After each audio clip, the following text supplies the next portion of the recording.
اعوذ باللہ من الشیطان الرجیم بسم اللہ الرحمن الرحیم الحمدللہ رب العالمین الصلاۃ والسلام علی اشرف الانبیاء والمرسلین خاتم النبیین جد الحسن والحسین مولانا و مولا الثقلین ابی القاسم محمد۔ ناظرین السلام علیکم، میں پھر آپ کی خدمت میں حاضر ہوا ہوں داستان انبیاء لے کر۔ کل میں نے گفتگو کی تھی کہ فرعون مصر نے خواب دیکھا تھا، اور وہ خواب یہ تھا کہ 7 موٹی گائیں ہیں اور 7 دبلی گائیں ہیں، اور دبلی گائیں جو ہے وہ موٹی گایوں کو کھا رہی ہیں، اور کھا جانے کے بعد بھی ان کے حجم میں کوئی اضافہ نہیں ہوتا۔ پھر 7 سبز بالیاں دیکھی اور 7 سرخ بالیاں دیکھی، اور سبز بالیوں کو خشک بالیوں نے کھا لیا۔ یہ خواب دیکھا، اس نے اپنے درباریوں اور کاہنوں کو بلا کے کہا اس خواب کی تعبیر بتائی جائے۔ سب عاجز ہوئے تو ساقی بادشاہ ساقی فرعون کو یاد آیا، اس نے کہا کہ زندان میں ایک خواب کی تعبیر بتانے والا ہے، اور چنانچہ وہ گیا اور اس نے جناب یوسف سے پورے واقعات کو بیان کیا۔ کل میں نے یہاں تک آپ کو پہنچایا تھا، اور جناب یوسف خواب کی تعبیر بتاتے ہیں، اور اس کے بعد رہائی ملتی ہے، اور وہ پھر مصر کے بادشاہ فرعون کے دربار میں آتے ہیں۔ فرعون نے وقت نے جناب یوسف کی بڑی عزت و تکریم کی، اور کہا کہ جب آپ یہ خواب کی تعبیر بتاتے ہیں تو پھر اس کا یہ بھی بتائے کہ کیا کیا جائے، اس کا حل بھی بتائے۔ تو جناب یوسف نے کہا کہ 7 سال تک بہت ہی خوشحال زندگی ہوگی، زراعت اچھی اور لہلاتی ہوگی، آپ جتنا ضرورت ہے اسے استعمال کریں گے، اور جو ضرورت سے اضافہ ہو جائے اسی ٹہنیوں سمیت خوسا سمیت اسے اکٹھا کر دیں گے، اسے الگ نہیں کریں گے، اور جب قحط 7 سال کے بعد آ جائے تو اسی جمع کیے ہوئے گیہوں کو ہم استعمال کریں گے، اور جس سے ہماری پوری قوم اور ہماری رعایا محفوظ رہے گی۔ چنانچہ بادشاہ فرعون نے کہا پھر اس کا انتظام کیسے کیا جائے؟ تو میں آپ کو ہی یہ ذمہ داری دیتا ہوں کہ آپ اس پر نگہبانی کریں۔ جناب یوسف علیہ السلام نے اسے قبول کیا، اور بادشاہ سے کہا کہ آپ یہ اعلان فرما دیں کہ 7 سال تک لوگ زراعت میں کوئی بھی کمی اور کوتاہی نہ کرے، اس لیے کہ جو کوتاہی کرے گا اسے سزا دی جائے گی۔ چنانچہ بادشاہ نے یہ اعلان کر دیا، اور لوگوں نے جم کر کھیتی اور زراعت کی، اور جیسا کہ جناب یوسف علیہ السلام نے کہا تھا 7 سال تک یہ کھیتی ہری بھری رہی، اور 7 سال کے بعد قحط کی ابتدا ہو گئی۔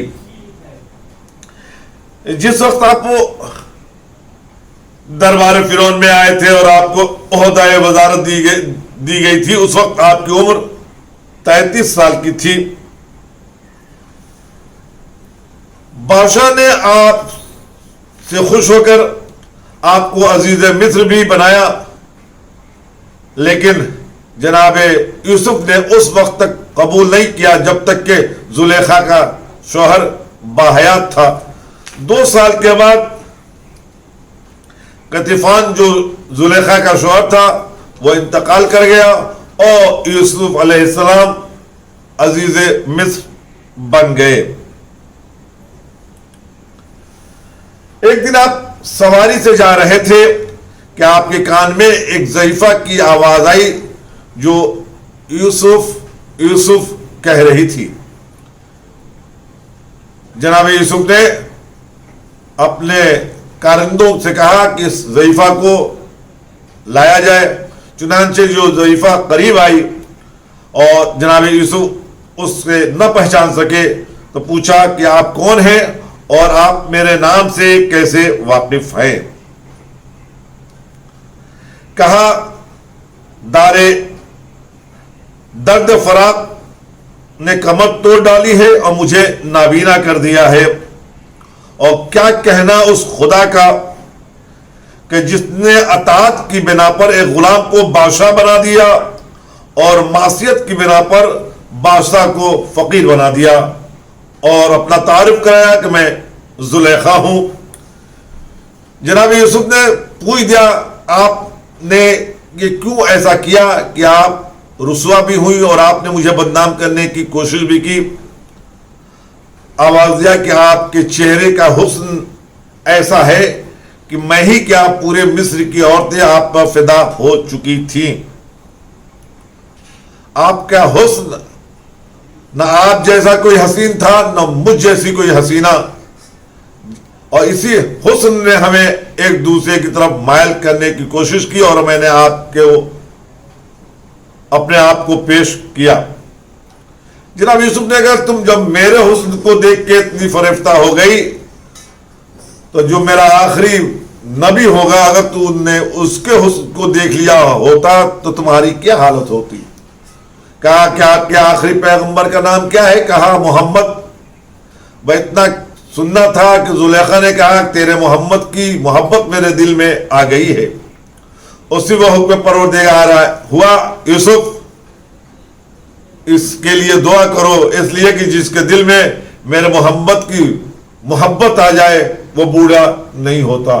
چنانچہ جناب یوسف نے دعا کی اور اللہ نے زلیخا کو جوانی پلٹائی اور جناب یوسف نے ان سے عقد کیا، اور روایت کہتی ہے کہ ان سے 2 لڑکے اور 1 لڑکی وجود میں آئی۔ لڑکے کا نام افراہیم یا میشا رکھا گیا اور لڑکی کا نام رحمت رکھا گیا۔ یہی رحمت وہ بیوی ہے جو جناب ایوب علیہ السلام کی زوجہ بنی۔ جناب یوسف علیہ السلام حکومت کو سنبھال رہے تھے۔ ریان بن ولید نے اپنا تاج جناب یوسف کے سر پر رکھ دیا اور کہا کہ آج کے بعد آپ مصر کے حکمران ہیں، آپ بہتر جانتے ہیں کہ رعایا کے ساتھ کیسے برتاؤ کیا جا سکتا ہے۔ جناب یوسف علیہ السلام عزیز مصر کے بعد بادشاہ مصر بن گئے۔ ایک روز جناب یوسف علیہ السلام جا رہے تھے، جبریل نے آ کے کہا کہ فلاں شخص جو آپ کے سامنے سے گزر رہا ہے کیا آپ اسے پہچانتے ہیں؟ جناب یوسف نے کہا نہیں۔ کہا یہ وہی شخص ہے جس نے آپ کی عصمت کی گواہی دی تھی جب یہ جھولے میں تھا۔ جناب یوسف نے انہیں قریب بلایا اور اس کے بعد اپنا منصب وزارت ان کے سپورٹ کر دیا۔ چنانچہ 7 سال بڑے آسانی سے گزر گئے۔ اب 7 سال قحط کی ابتدا ہو گئی۔ اب یوسف علیہ السلام نے کہا جو سامان اکٹھا ہے، جو گندم اکٹھا ہے، اسے ان 7 سالوں میں یوں تقسیم کیا جائے گا کہ قانون یہ ہوگا کہ پہلا سال جو غلہ لے گا اس کے بدلے میں روپیہ دے گا، دوسرے سال جو غلہ لے گا وہ زیور اور جواہرات دے گا، تیسرے سال جو غلہ لے گا وہ اپنے چوپایوں کو دے گا، چوتھے سال جو غلہ لے گا وہ اپنے غلام و کنیز کو دے گا، اور 5ویں سال جو غلہ لے گا وہ اپنے گھر اور باغ کے بدلے میں لے گا، اور 6ٹھے سال جو اپنا غلہ لے گا وہ کھیت اور نہروں کے بدلے میں لے گا، اور 7ویں سال اپنے جان کے عوض میں غلہ لے گا۔ ساری کائنات کو اپنا غلام بنا دیا جناب یوسف علیہ السلام نے، اور پوری دنیا میں یہ چرچا پھیل گیا کہ مصر میں غلہ تقسیم ہو رہا ہے۔ صرف مصری میں نہیں، مصر کے اطراف میں بھی قحط کا سما تھا، کنعان بھی اس سے بری نہ تھا۔ چنانچہ مصر کے بادشاہ کی بات کنعان